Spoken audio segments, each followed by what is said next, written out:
RBC is calling for a 20% crash in the U.S. stock market if things go wrong for Israel-Iran. What is the truth behind geopolitical crises, and whether or not this really is a time to be buying the market, not selling and building cash? Stock earnings and favorite pastime. So let me just say, earnings Wall Street. It's 2.5x because their compensation goes up. Wall Street's wrong again.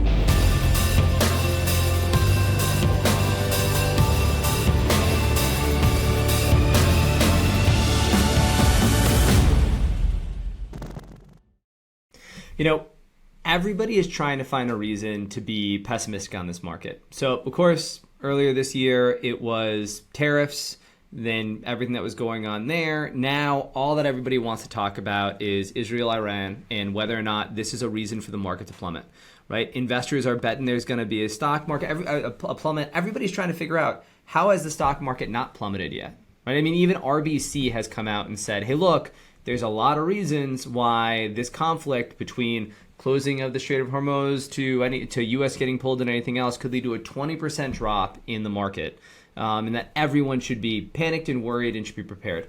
And so we thought, Joel, that we would give everybody a little context because there's a good research shop that we actually like a lot. Ironically enough, a research shop that we used to recommend in our Hidden Alpha portfolio for anybody who reads that from Altimetry. LPL Financial. They do really, really good research on the market, and they're basically a shop that runs a bunch of RIAs, and they put out this research that said, hey, look, let's just look at what prior geopolitical events have caused in terms of drawdowns in the market. And I'm going to tell everybody what you expect the actual answer in terms of where big geopolitical events send the market to send it, and where it does, you're going to be a little surprised. Right there, I think with Joel, it's like 25, 30 different ones. And what you can see here, everybody, is for the most part, right, we've got everything from Pearl Harbor here to North Korea invading South Korea to Iraq's invasion of Kuwait. I've got more, don't worry. These are just the first ones. We're not just forgetting everything that happened after 1990. Missile crisis. Yeah. Kennedy assassination. Right? Six-Day War. Exactly. And you look at all of these, what they're giving you is they're giving the detail of, okay, here is, right, how long it lasted, the drawdown, and how big was the drawdown, and where was the S&P 3 months after, 6 months after, 12 months after. And if you look just at let's just look at the, honestly, even the 3 month after column, almost all these are positive. Let's go to the next one really quick, right? In the next one, this is U.S. terrorist attacks, right, that happened in 9/11. This is all the way down to, right, Israel-Hamas, and then the Iranian drone strike, and everything that happened basically in 2024. You know, Joel, for the most part, all these are positive. We do notice a few that are negative, though. And those few that are negative, is there something about the geopolitical event, or is there something else that you think that's a big driver for why they're possibly negative? So the issue is, generally speaking, these geopolitical events create scare and fear. But at the end of the day, you're not buying the geopolitical event. You're not buying the economy even. You're buying the S&P 500. So when you're buying the S&P 500, those companies show resiliency to be able to manage and navigate pretty much whatever happens for the last 200 plus years, right? So when you're looking at the S&P 500 and you're saying, how will it do given what just happened, what's happening right now with Israel and Iran if the U.S. gets pulled in, is mostly immaterial to the stock market in terms of investing, right? I mean, Rob, you made a question, is it positive? Of course, all these events are negative, but did they result in a negative return 3 months, 6 months, and 1 year later? Then the fact is, in every single case where you had a geopolitical crisis that led to a negative return in the stock market 1 year later, it just happened to coincide in that 1 year with super high raising rates, super high inflation, or super high taxes.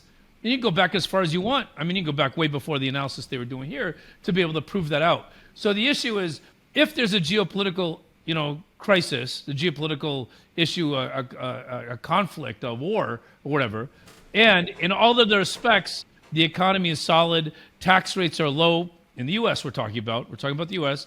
Inflation is stable, interest rates are stable. They don't have to be 1% or 2% interest rates. They can stay, as the Fed is holding rates at this level. The U.S. stock market has done very, very, very well over a couple hundred years on interest rates that were much, much higher than the current level, and since the Fed's been around, on rates that were higher than this also. So those are the things that matter most. And so this, if anything, creates a trading opportunity. I was talking with one of my MBA programs, an executive MBA class, and we said, would you have held the stock market through the Civil War? Yes. How about the World War One? Yes. How about the World War Two? Yes. And then one of the people in the class said, actually, I think those were great buying opportunities, meaning the volatility that was created actually led to some wonderful buying opportunities. So this is not a time to be selling the market because of Israel, Iran, and even if the U.S. gets pulled in. This is a time to hold out for what is otherwise a very strong market, a very strong bull Right. And I market. mean, right. And to your point, Joel, right? I mean, if you look at these, so look at the ones that were negative 12 months later, everybody, for context, right? So we've got the late 1950s, we've got the early 1970s, and we've got also, right, early 2000s, and then we've got 2022. Those are basically the only ones that are negative. All of those ones, everybody, for context, and this is the point, Joel, that you're making, those are times when we had tightening interest rates, we had issues in terms of credit, and we had a whole lot of other issues, which is why, right, we come back to the point here of you look at the median and average income, the median average return that you had in the S&P 500 after any of these events. The median average return is significantly positive in a 3-month, 6-month, and 12-month basis, and basically 2/3 of the time it's up. Why? Because 2/3 of the time the economy is up, nothing to do with geopolitical reasons. And there's a reason why. The reason why is this chart. This chart is U.S. economic profit for the largest 2,000 or so companies in the U.S. Right now, non-financials.